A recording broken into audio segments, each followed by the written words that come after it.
Salut à tous, c'est l'envers du manga, j'espère que vous allez bien.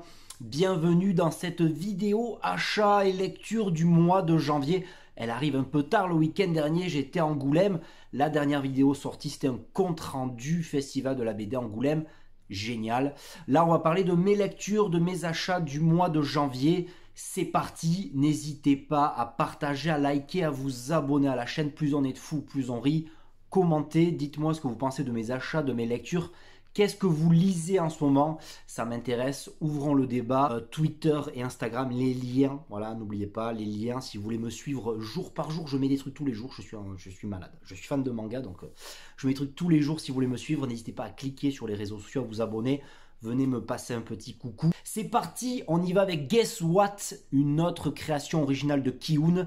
Le mois de janvier commençait pas très bien, c'était assez cliché. Esthétiquement, je n'étais pas fan au début, je l'avais feuilleté, et puis voilà, c'est assez cliché. C'est mal branlé, je trouve, c'est mal foutu. Une mauvaise, voilà, je suis pas le seul en plus, donc ça me réconforte. J'ai pas été emballé quoi. Une autre création originale, le tome 1 était très très bien, le tome 2 j'ai eu peur, et puis le tome 3 de la post-apo avec Tsugumi Project. Le tome 3 j'aime beaucoup, déjà c'est extrêmement classe, regardez-moi ça. Regardez-moi ça, comment c'est classe, j'adore. Voilà, c'est très classe. C'est un Japon, 200 ans après une catastrophe nucléaire. Des ex-détenus sont chargés de récupérer cette arme. C'est génial, c'est très très beau, j'aime beaucoup. Et notamment Doudou, oui Doudou il s'appelle, en jaquette, voilà, en jaquette. C'est très très bien. On enchaîne avec Fulldrum. Fulldrum c'est Rujubi. Avec le tome 3, il me semble que c'est en 5 tomes. Donc voilà, on prend pas trop de risques. C'est un manga de rugby, oui tout simplement. C'est très calqué sur Slam Dunk, là c'est chez Pika. C'est un bêta, voilà, qui pour draguer une fille va rentrer dans le club de rugby. Et puis voilà, voilà, il va prendre goût au sport. Là, c'est le premier match officiel, un match amical. Il y a un petit tournoi qui se profile. Il voit que voilà, il s'est beaucoup entraîné, mais l'entraînement et le combat dans le match, c'est pas la même chose. Donc, c'est pas mal du tout. On enchaîne avec Demon Slayer. Donc, je suis pas un spécialiste de Kimetsu no Yaiba. J'aime bien le manga, notamment rencontrer ce conseil là de super chasseurs, de super rôdeurs, de chasseurs de démons. Donc c'est très très bien. Celui-là était très cool. Nos personnages sont en train de s'entraîner. Ils ont pris une petite branlée dans le tome 5. Et puis voilà, les personnages apparaissent au fur et à mesure. Là apparemment, d'après ce que j'ai compris, on a rattrapé l'animé. Donc le tome 7 va aller au-delà de l'animé. Donc il va être très attendu ce tome 7 qui sort dans 2 mois ou 3 mois. Dites-moi en commentaire. Qu'est-ce que vous pensez de l'animé? Qu'est-ce que vous pensez du manga? Je ne vois pas regarder l'animé, mais on m'en parle souvent. On me dit que c'est hyper bon. Donc je sais pas. Voilà, je sais pas. Kimetsu no Yaiba de Koyoharu Gotuge. Voilà, le mec qui commence à être un peu connu, un peu sous les feux de la rampe, comme dirait l'autre. Je sais pas qui c'est l'autre. Tokyo Revengers, un tome 4 qui se terminait. Génialissimement, je sais pas si ça se dit mais c'est pas grave. Là ça allie Furio, voyage dans le temps, tout ce qui me plaît, voilà le Furio qui est un peu en manque en ce moment, d'ailleurs j'en lis en ce moment sur un site de scan gratuit, voilà, tout ce qui est Worst et Crows, je suis en train de me faire Crows que j'ai jamais fait, et Worst, génial, donc on est dans la même veine, voilà, donc il y a quelques petits problèmes sur les réseaux sociaux, notamment au niveau de la traduction. Par rapport à Tokyo Revengers, le tome 5, série qui marche très bien au Japon, qui se vend très bien, et puis notamment avec, là ça part en sucette, quoi. Là ça part en sucette, c'est assez basique comme dessin, c'est pas non plus, ça sort pas des sentiers battus, c'est pas non plus la folie, mais il y a de la bagarre, et j'aime bien la bagarre, voilà, j'aime bien la bagarre. My Hero Academia, tome 22, avec justement Shoto, j'adore ce personnage, mi-feu, mi-glace, voilà, ce super-héros, qui a, cet apprenti héros qui a subi la pression de son père toute sa vie. Là, on est en mode combat entre élèves. Donc, voilà, c'est un arc que pas beaucoup de monde aime. C'est pas, voilà, il y a des gens qui ont dit, bon, ouais, c'est qu'un tournoi entre lycées, il n'y a pas de gros enjeux, mais ça reste toujours très classe.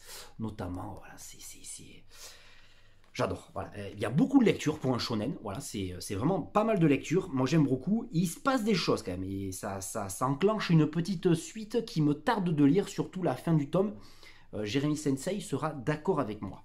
On enchaîne avec Gata Roman. Il est fou, lui il est fou. Gata Roman de chez Akata. Voilà, c'est Mythochon Armageddon. Alors là, c'était n'importe quoi, un tome 1, mais parodie gigantesque de la fantasy, de plein de choses. Voilà, c'était un gros foutoir. C'était très drôle. Vous faites insulter si vous voulez vous faire insulter par l'auteur, c'est l'occasion. Lisez Mythochon Armageddon, mais c'est spécial. Au niveau des dessins, voilà. Alors là, voilà. Là, je vous montre comment j'ai été surpris. Voilà, par rapport à ça, ça a un peu changé. C'est très. Là, j'ai mes mains devant, mais voilà, c'est très bizarre. Normalement, ça fait comme ça. Voilà, c'est très chelou. Voilà, très chelou. Et c'est l'histoire d'une princesse complètement barjot, qui sait même pas où elle va elle-même. Elle le dit même, je sais pas où je vais. Donc voilà, on suit ses aventures. Ça sort de l'ordinaire. Voilà, je dis ça sort de l'ordinaire, pourquoi pas. Encore du Furio, c'est pas le meilleur, je pense, qui est édité en France. C'est Shonan Seven, je crois que ça se finit en 17 tomes. Je crois beaucoup de choses, je suis pas sûr. Hein. Dites-moi dans les commentaires. 17 tomes, je crois, au total au Japon. Presque sûr même. C'est un spin-off de GTO. Alors attention, Shonan Seven, ça va envoyer le pâté, ça va envoyer le steak. C'est dans la ville Shonan de où est originaire notre ami... Ekishi Onizuka de GTO, donc ben là ça se bagarre entre motards, entre lycéens, qui sera le plus fort? Il sera le plus fort, il faut poser le cerveau, clairement il faut poser le cerveau, voilà, c'est tout. Reset, j'ai trouvé ça, Reset, dans une petite boutique, une petite librairie, critique des réseaux sociaux via une réalité virtuelle, via un jeu en ligne autour d'un immeuble. Voilà, c'est un des premiers titres de Tetsuya Tsutsue. Voilà, Tetsuya Tsutsue, je ferai plaisir à Chevalier Chaka là. Tetsuya Tsutsue, eh bien, c'est pas mal aussi. C'est que les débuts. C'est une lecture agréable, mais sans trop non plus. Voilà, c'est pas. J'ai bien aimé, c'est cool aussi. Voilà, c'est un jeu macabre ou comme espèce de MMORPG, sauf que les mecs, ils ont un message subliminal et ils se tirent des balles en vrai, quoi. Donc, un ancien hacker est engagé par la police pour arrêter tout ça, parce que ça va pas, quoi. Les mecs confondent des réalités et fiction, et c'est un peu le monde dans lequel on vit, c'est un peu bizarre. Alors là, c'était Vega. Là, c'était Vega.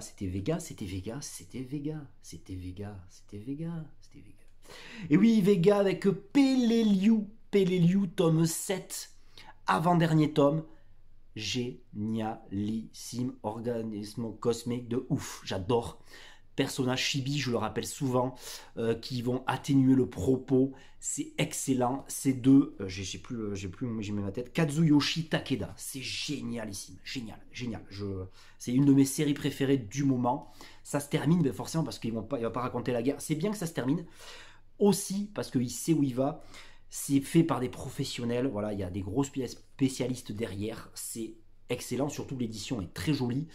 C'est Peleliu, c'est ce conflit américano-japonais, ni bien ni mal, ça prend pas parti, c'est juste, il y a une morale, voilà, c'est ultra propre, les personnages sont tout mignons, voilà, je vous le montre un petit peu, sont tout mignons, tout petits comme ça, c'est excellent, voilà, c'est vraiment excellent ici. Peleliu, je conseille vraiment, comme le bateau de Thésée. Le bateau de Thésée, excellent. Voilà. C'est un thriller. On arrive à la moitié de la série. Là aussi, ça se termine vite. C'est ça qui est bien. C'est pas, ça va pas sur 30 tomes. Voilà, c'est ce personnage-là qui, son père est accusé d'avoir empoisonné une école maternelle, enfin une école primaire, une classe entière, enfin c'est la folie, et par un twist, il va dans le passé avec son propre corps et il rencontre sa famille juste avant la tragédie, c'est excellent. J'en ai parlé autour de moi, mais je sais pas, j'en ai parlé justement avec Vega, et je ne sais pas qui est le tueur. D'habitude dans les films américains, c'est mal fait, dans les séries, on sait qui c'est le tueur, on a compris, on a vu 100 000 films, là j'arrive pas à découvrir. Tome 5, même Vega me disait, ne regardez pas le drama parce que vous allez faire spoiler, vraiment découvrir. Moi je pense que c'est ma théorie, je vous la dirai en commentaire. Voilà, je vous la dirai en commentaire. Ashman, le spin-off de Gunm. Alors vous dites comment vous, Gunm ou Gunm? En tout cas c'est Ashman, et là Ashman c'est la folie totale. Non, voilà, Il faut vraiment, je m'emballe un peu là, faut vraiment aimer l'œuvre originale et notamment le motorball. Voilà. Le motorball, c'est axé sur le motorball. Il y a une histoire politico-économique, les mecs sont drogués pour faire monter l'audimat, l'audience du motorball. Et on découvre que plus les gens aiment voir les gens se cracher. Et justement, c'est notre héros qui arrête pas de se cracher, quoi. Donc, plus il se crache, plus il y a d'audimat. Et donc, c'est stylé aussi. C'est un peu différent de Gun. Voilà, c'est une patte différente de Gunme. Voilà, je vais vous montrer un petit peu comment ça se passe. C'est un peu différent quand même. C'est un peu différent. C'est voilà. Jagan, tome 4, dans lequel j'ai eu du mal à me mettre dedans. Voilà, j'ai vraiment eu du mal. Il y avait cette bande de super-héros qui ont ce parasite en eux, et il y avait beaucoup de... Voilà, essayer de monter dans les réseaux sociaux, essayer de monter en popularité. J'avais été fou de joie, mais j'avais été pris de spasme carrément quand j'ai eu le 3, ces bagarres et tout, c'était vraiment génial. Et donc là, je vois ce tome 4, et puis il y a une ellipse, il y a un truc qui se passe, il manque un bout, on dirait, entre le tome 3 et 4, c'était un peu bizarre, on aurait dit un autre arc, et finalement le tome 4 revient en force, surtout à la fin, où voilà, il y a de la baston. Bon, il faut pas qu'il y ait que de la baston, je ne demande pas qu'il y ait que de la baston. J'ai pas fini de parler de Vega avec leur nouvelle série shonen, seinen, on sait plus, c'est un shonen adulte, Birdman. Birdman qui se termine au Japon, il me semble en 17 tomes, c'est de Yellow Tanabe, c'est l'auteur In the End of the World qui était par Shiba, et là Vega nous balance du Birdman, voilà, avec cette espèce de monstre qui plane au-dessus de la ville de Tokyo. Donc c'est très intéressant comment le personnage, le Birdman, on ne sait pas si c'est un monstre, un ange, un démon, s'immisce dans la vie des gens, et surtout l'introspection du héros que j'aime beaucoup, qui est un peu exacerbé. Je pense que c'est fait exprès pour critiquer un peu le mal-être japonais, le mal de cette société japonaise. C'est très intéressant. Birdman, voilà, qui est assez adulte, et voilà, ça finit par quelques monstres et tout ça. J'avais peur que ça se balance en gros monstre, en grosse bataille de monstres, un peu à la Bleach. Et puis en fait non, voilà, non, on en a parlé, quelqu'un l'avait lu en scan, les gars, là, attention, faut pas déconner avec les scans. Et donc on m'a dit que c'était, voilà, ça restait sur l'introspection, sur la personnalité des personnages, sur la philosophie du truc. Donc pourquoi pas, ça peut être très sympa. Si vous me suivez sur les réseaux sociaux, Kana me fait plaisir et m'envoie quelques titres, donc je peux vous en parler aussi dans mes lectures. Un des titres qu'ils m'ont envoyé, c'était la réédition de Shaman King, que je ne connaissais pas, donc c'est pour ça que je l'ai demandé, et j'ai trouvé génial. Je viens de le finir ce matin, voilà, on est l'après-midi, je tourne la vidéo, et je trouve ça très cool, voilà, avec le Seigneur Yo, le fait d'avoir des fantômes comme familiers, comme amis, voilà, ça se dit. Le petit personnage, je sais plus comment il s'appelle, Mandara, ou le petit blond là qui est tout néant, voilà, je suis archi fan, je vais retrouver le nom, mais voilà, bon, peu importe, mais voilà, c'est une double édition, donc c'est un gros tome comme ça, qui correspond à 2 tomes. Et donc j'ai beaucoup aimé. Esthétiquement, ça fait très shonen classique. À la fin, l'intervention d'un tournoi, il va y avoir un tournoi qui va arriver très très vite. Donc voilà, c'est du classique, mais ça reste très très bien fait. Voilà, surtout sur l'univers du Shaman King, comment il a entraîné, comment il s'entraîne, le background général, et puis esthétiquement, je vous montrer quelques pages, quoi. Je vous montre ça, quoi. Voilà, avec Yo là, je sais pas si, ouais, Seigneur Yo, et puis Amidamaru, le samouraï, voilà, un peu, voilà. Il y a quelques flashbacks, donc ça c'est cool, on raconte l'histoire des personnages et tout. Il y a un peu de culture nippone, un peu de culture chinoise, et c'est très très bien, j'ai beaucoup aimé. Il y avait aussi l'envoi de Mémésis, tome 4, série terminée, c'est grivois, il y a du nichon, il y a de la bagarre, c'est de la parodie. Il faut vraiment là poser le cerveau, c'est une belle tranche de rigolade, et puis c'est propre, voilà, esthétiquement c'est très propre. Donc ça m'a beaucoup plu, voilà, c'est ces héros là, il y en a même un qui se bat avec une baguette, il y en a même une fille qui est fan de seins, donc elle n'a pas touché les seins à tout le monde, les gobelins sont fans de seins, il a un problème avec les seins, voilà. Takuya Yagyu, il a un gros problème avec les seins, série terminée en 4 tomes, c'est rapide, c'est cool, il y a du plaisir, c'est ce qu'il faut des fois dans le manga. Et puis un tout autre registre, parce que c'est ça aussi le manga, c'est un média comme un autre, il y a de la rigolade, du gros nichon, mais il y a aussi du très sérieux avec Zenkamono. Voilà. Zenkamono que j'ai adoré. Adoré Zenkamono, c'est sur le métier d'agent de probation. Excellentissime. Voilà, je voudrais en parler là. J'espère un jour avoir le temps d'en faire un post ou une vidéo à part entière. C'est une histoire en elle-même, voilà, c'est sur le thème des agents de probation et de la rédemption, de la réhabilitation. Cette femme qui fait ce métier gratuitement, bénévolement, l'agent de probation, c'est bénévole au Japon, je trouve ça hallucinant. Donc elle s'occupe, c'est quand même l'histoire d'un homme qui a tué son propre frère parce qu'il avait couché avec sa femme. Donc c'est quand même assez barjot, et elle est chargée bénévolement de le réhabiliter, de lui trouver un emploi, de lui trouver un appart, de faire attention à ce qu'il ne fasse pas de conneries. Et elle le dit clairement, elle fait déjà un autre métier pour rembourser ses études, et elle le fait parce que justement elle n'est pas payée, pour qu'il y ait un sens à sa vie. Donc en même temps, elle essaie de redonner un sens à la vie du détenu et d'en chercher un pour elle, d'en trouver un pour elle. C'est excellent, c'est chez le Lézard Noir, repris de justice. Et apparemment, chaque histoire, là je l'ai lu, donc il y a une fin. Ça s'appellera Zenkamono, il y aura une nouvelle histoire avec un nouveau détenu. Mauvaise herbe, de Keigo Shinzo, voilà, l'auteur de Tokyo Alien Bros, qui là qui va traiter d'un sujet hyper tendu, la prostitution juvénile. Ce personnage de Shiori qui vagabonde dans la ville parce qu'elle fuit son foyer, qui je vous laisse la surprise, mais en tout cas ça commence par ce personnage de Shiori qui est dans une espèce de bar, espèce de bordel, qui embauche des gamines, donc illégal, clairement, même si c'est d'adultes ce serait illégal. Et donc il y a une descente de police, et c'est ce Yamada là, lieutenant Ben Yamada, 45 ans, qui va rencontrer Shiori et voir en elle là aussi une rédemption, une réponse à son mal-être, parce qu'il va voir quelqu'un en elle. Je vous en dis pas plus. En fait, c'est la rencontre de ces deux personnages qui est énorme. Et justement, avec les dessins, regardez-moi ce dessin. Je suis resté bloqué. Tu vas rester bloqué aussi. Sur ces yeux, cet œil qui te fixe, toi, en tant que lecteur. J'ai halluciné. C'est en même temps très simple, et en même temps, il y a une précision sur les visages qui est énorme. Regardez ça. C'est fantastique.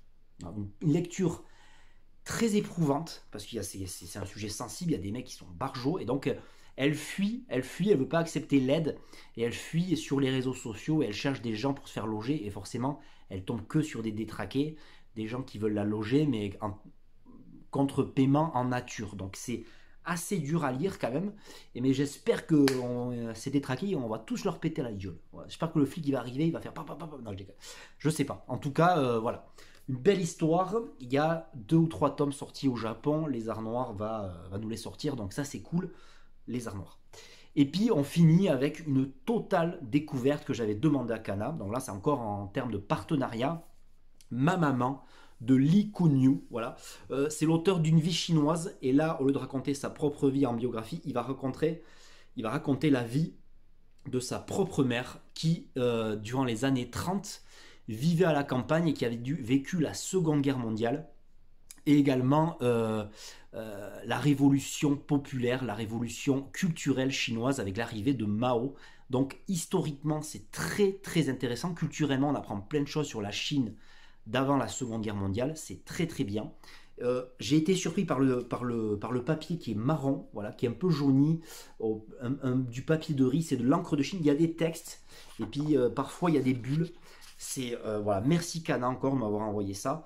J'aime bien sortir des sentiers battus, sortir du shonen ou du seinen classique. C'est pour ça que je fais cette chaîne aussi, c'est pour faire découvrir des choses. Donc j'en parle pas souvent des partenariats parce que j'ai pas envie que les vidéos durent 100 000 ans, mais voilà, c'est pour faire découvrir au plus grand nombre des titres comme celui-là, Ma Maman, Lee Kun-yu. Voilà, c'est un beau titre, très historique, culturel et très instructif. J'ai dit 2 fois instructif, c'est pas grave, c'est instructif. Voilà les derniers achats du mois de janvier, comme je le disais en début de vidéo, qui datent du 29-30 du Festival de la Baie d'Angoulême. Je les ai pas lus, donc ça sert à rien de vous en parler si je les ai pas lus. Moi je considère qu'il faut avoir lu pour vous en parler. J'en parlerai dans la vidéo achat du mois de février. Voilà, j'espère que cette vidéo vous aura plu. N'hésitez pas à vous abonner, plus on est fou, plus on rit. likez, partagez, un petit pouce bleu, ça fait augmenter, ça fait venir la vidéo dessus, voilà, c'est un truc de malade. Et donc, je vous dis à très bientôt, j'étais très excité. J'étais très excité dans cette vidéo, c'est pour vous, parce que j'aime bien partager, voilà. J'espère que ça se voit. Et donc, je vous dis à très bientôt, les amis, les filles, les gens, les vieux, les petits, voilà. À très bientôt. Ciao.